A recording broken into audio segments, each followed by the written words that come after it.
Hi everyone, hope you guys are doing very well. तो both group के exams तो हो गए, काफी सारे कॉल्स आ रहे हैं सर आर्टिकलशिप के लिए क्या करें।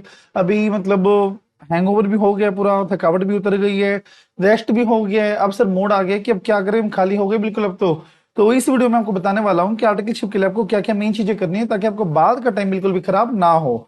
बोथ ग्रुप हो गए, बहुत अच्छी बात है। अब रेडी हो जाइए आर्टिकलशिप के लिए, क्योंकि उसके लिए आपको भी तैयारी करनी पड़ेगी, इंटरव्यूज देने पड़ेंगे, अपना रिज्यूम बनाना पड़ेगा। सबसे पहले एक बढ़िया सा रिज्यूम बना लीजिए। इसकी कंडीशंस क्या है? एक तो सारी चीज सॉर्टेड मैनर में होनी चाहिए, कलर सिर्फ आपको सिंगल यूज करना है, और एक पेज में आपका पूरा का पूरा रिज्यूम उसके अंदर आना चाहिए। रिज्यूम में अननेसेसरी चीज आपको नहीं डालनी, सिर्फ नाम डालना है और अपनी बेसिक डिटेल्स डालनी है।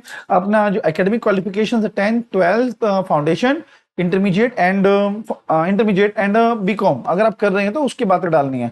फिर एक में आपकी एकेडमिक जो आपकी वो थी अचीवमेंट्स है वो आपको डालने, कोई मेडल आपको मिला हुआ है, कोई स्कॉलरशिप मिली, आपको वो चीज डाल देनी है।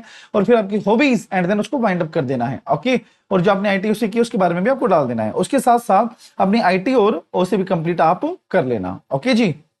फिर अब इंटरव्यू के लिए कौन कौन से टॉपिक्स हैं जो आपको कवर करके जाने हैं, ये बहुत इंपॉर्टेंट वीडियो है।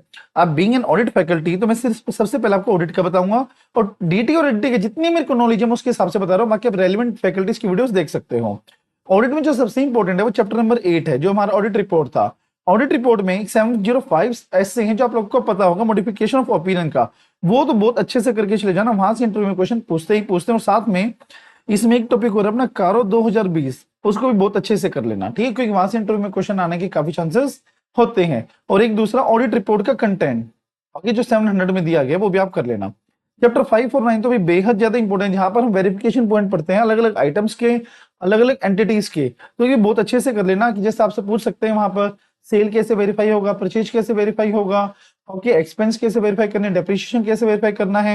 ये कल को हम आपको होटल में ऑडिट करने के लिए भेज दें, थिएटर में ऑडिट करने के लिए भेज दें, या किसी एनजीओ में ऑडिट करने के लिए भेज दें, तो आप ऑडिट को किस तरह से परस्यू करोगे। ओके जी।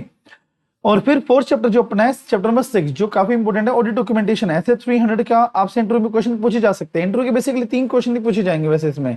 एक तो 60 डेज वाला जो रिपोर्ट मेंटेन करनी होती है, वर्किंग पेपर्स क्या होते हैं, और अपना 7 ईयर्स तक वो रिटेन करके रखने पड़ते हैं। ओके। तो ये तो था एक कंसाइज का ऑडिट का पार्ट। ओके। बाकी अगर आपको और ज्यादा जानना है या पूछना है तो कॉल कर सकते हो मेरे को। डीटी में जो मेरे को लगता है, एक तो 5 हेड्स जो अपने जैसे पीजीपी हो गया, ओके, कैपिटल गेन हो गया और अदर सोर्स हो गया, ये मेरे को इंपॉर्टेंट लगता है कि इंटरव्यू में से पूछते हैं, हमसे पूछे गए थे इन चैप्टर्स में से। अलोंग विद दैट टीडीएस तो बहुत ज्यादा इंपॉर्टेंट है, इसके बिना तो कभी टैक्स में इंटरव्यू पूरा ही नहीं होता है। टीडीएस हो गया, टीसीएस हो गया, डिडक्शन अगर एप्लीकेबल है तो आपको डिडक्शन बहुत अच्छे से करके जाना है।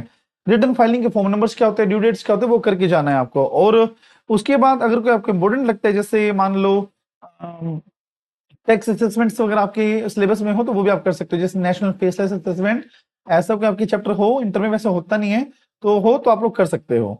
और आईडीटी में जो मेरे को लगता है, जो मैंने अपने टाइम पे मतलब फेस किया था, वो एक तो नेगेटिव लिस्ट से क्वेश्चन काफी पूछते हैं, इनपुट टैक्स से काफी पूछते हैं, वैल्यू ऑफ सप्लाई से भी काफी पूछते हैं, रिजर्व चार्ज मैकेनिज्म से भी, और एक रजिस्ट्रेशन चैप्टर से। ओके। तो ये कुछ चीजें हैं जो आपको इंटरव्यू में हेल्प करेंगी। ओके। बाकी मैं फर्दर वीडियोस में डालता रहूंगा, मुझे कोई टॉपिक और ध्यान आएगा तो। ओके। सो आज इस वीडियो में इतना ही, मिलते हैं जल्दी ही नेक्स्ट वीडियो में। Thank you, have a nice